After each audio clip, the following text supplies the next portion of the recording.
ሰላም ጤና ይስጥልኝ የተከበራችሁ የዩቲዩብ ቻናላችን ቤተሰቦች የሰዓቱ መደመጥ ያለባቸውን ሰበር መረጃዎች ይዘን ቀርበናል።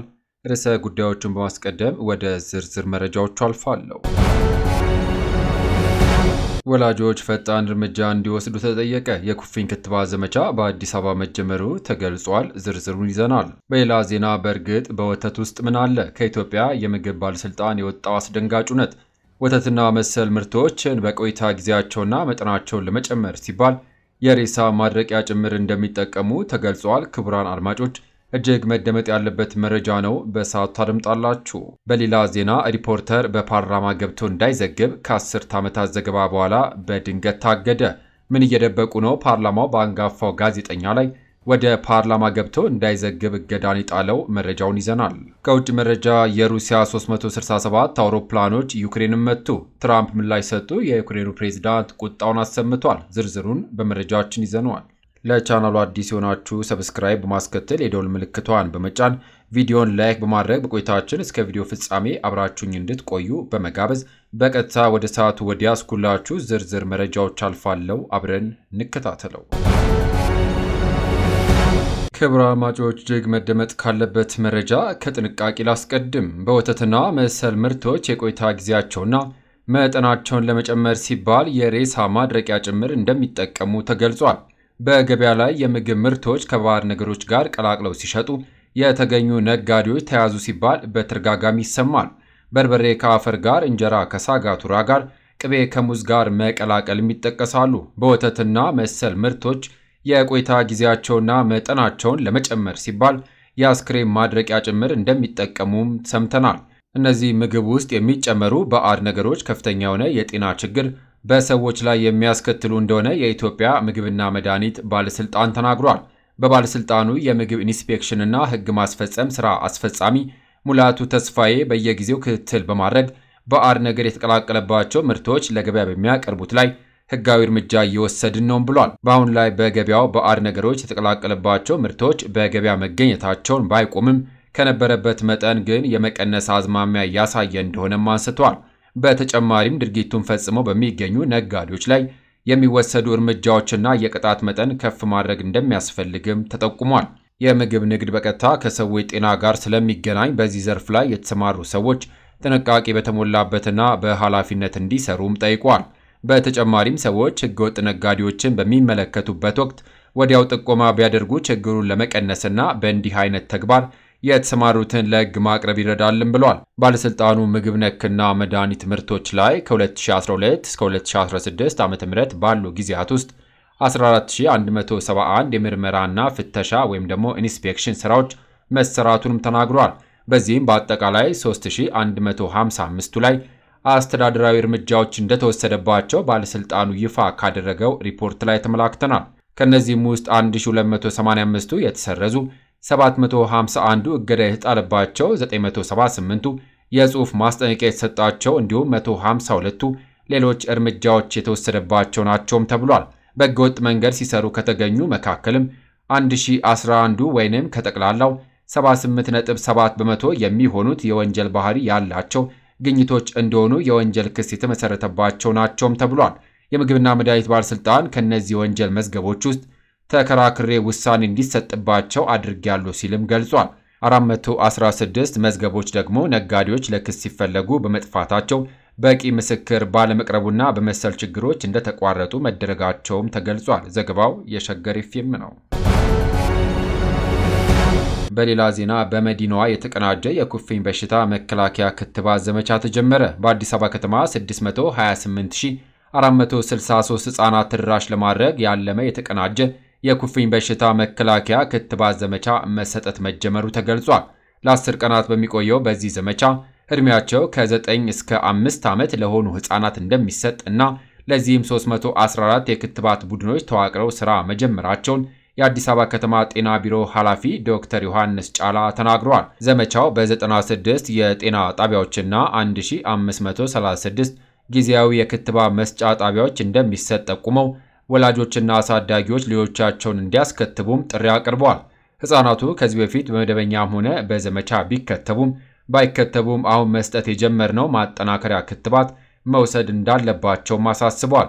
ከዘመቻው ጎን ለጎን መደበኛ ክትባት ያልጀመሩና ጀምረው ያቋረጡ ሕፃናት ክትባት እንደሚሰጥም አስረድተዋል።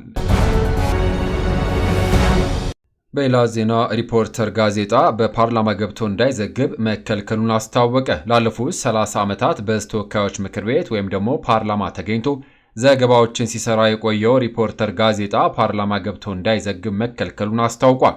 ሪፖርተር ክልከላው የጣለበት ግልጽ ባልሆነና ባልታወቀ ምክንያት መሆኑንም ገልጿል። ከሚያዝያ 6 ቀን 2017 ዓ.ም ጀምሮ ምንም አይነት ምክንያት ሳይኖር ወይም በፓርላማው በይፋ ሳይገለጽ ከበር ላይ በጥበቃ ሰራተኞች ሪፖርተር እንዳይገባ ተብሏል በሚል ዘጋቢዎቹ እንዳይገቡ መከልከላቸውንም አስታውቋል። በመሆኑም ሪፖርተር ለምን ፓርላማ ገብቶ እንዳይዘግብ የተከለከለ ጥያቄ ቀርበላቸው የፓርላማ የጥበቃ ሰራተኞች እንዳይገባ ተብለን በቃል ተነግሮናል ከማለት ባለፈ ለመከልከል የሚያበቃ ማስረጃ ማግኘት አለመቻሉንም ገልጿል።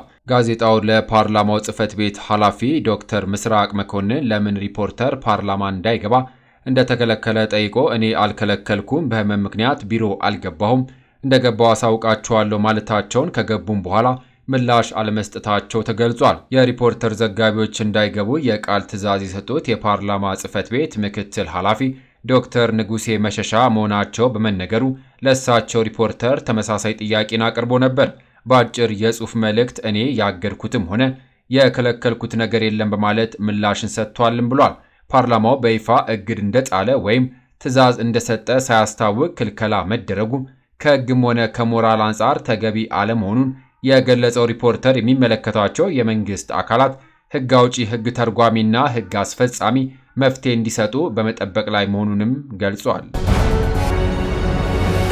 በሌላ መረጃ በመጪው ክረምት ከመደበኛ በላይ ዝናብ መጠን እንደሚኖር ኢንስቲትዩቱ አስታወቀ። ዋነኛ የዝናብ ወቅታቸው ክረምት በመሆኑ አካባቢዎች በመጪው ክረምት ከመደበኛ በላይ ዝናብ እንደሚያገኙ የኢትዮጵያ ሜትሮሎጂ ኢንስቲትዩት ገልጿል። የክረምት ወቅት ዝናብ አጀማመር በደቡብ ምዕራብና በምዕራቡ የአገሪቱ አካባቢዎች ላይ ቀድሞ እንደሚጀምርና በአወጣጥ ረገድ ግን ሊዘገይ እንደሚችልም ኢንስቲትዩቱ በሰጠው መግለጫ ጠቁሟል።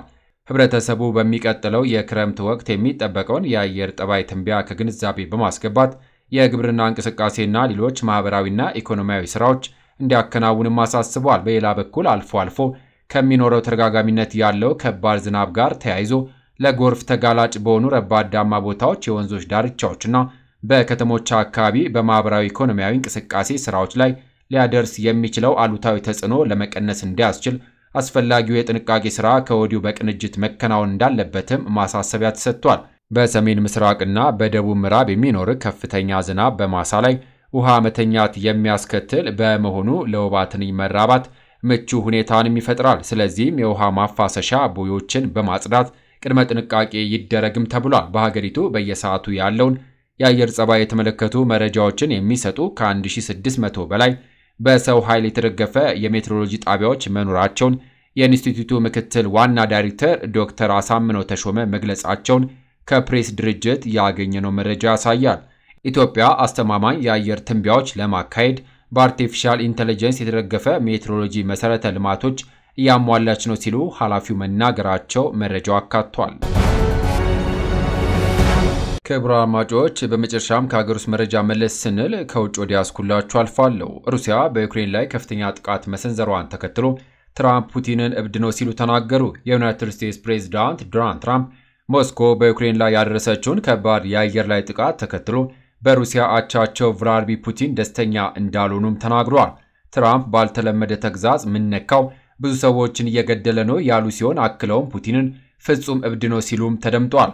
የዩክሬኑ ፕሬዝዳንት ቭላድሚር ዘለንስኪ ቀደም ብለው ዋሽንግተን በቅርብ ጊዜ በሩሲያ ጥቃቶች ላይ የነበራት ዝምታ ፑቲንን የሚያበረታታ ነው ሲሉ በሞስኮ ላይ ጠንካራ ጫና እንዲሁም ጥብቅ ማዕቀቦች እንድትጥልም አጥብቀው አሳስበዋል። ይሁንና ሩሲያ 367 ሰው አልባ አውሮፕላኖችና ሚሳኤሎችን በመተኮሷ በዩክሬን በአንድ ሌሊት ቢያንስ 12 ሰዎች ሕይወት ሲያልፍ በደርዘን የሚቆጠሩ ደግሞ ቆስሏል። ፑቲን በ2022 ሙሉ ወረራ በዩክሬን ላይ ከጀመሩ ወዲህ በአንድ ሌሊት ውስጥ ከፍተኛ ጥቃት በትናንትናው ዕለትም ፈጽመዋል።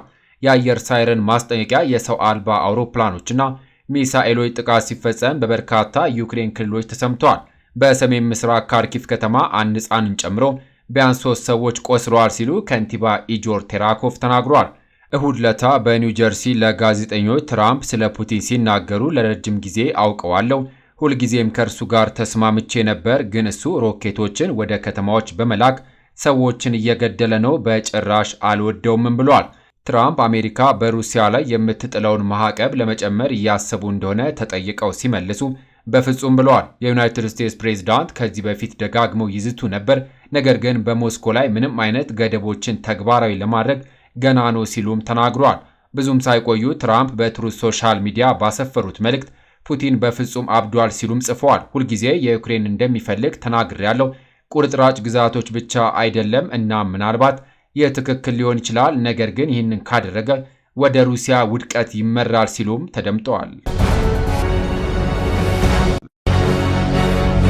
ክቡራን አድማጮች ከሀገር ውስጥ ከውጭ ለሰዓቱ ብታደምጧቸው ብለን የመራርንላችሁ ዘገባዎች እነዚህን ይመስሉ ነበረ።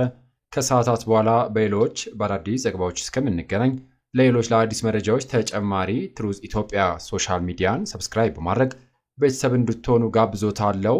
በያለንበት የዓለም ዳርቻ ቸር እንቆይ።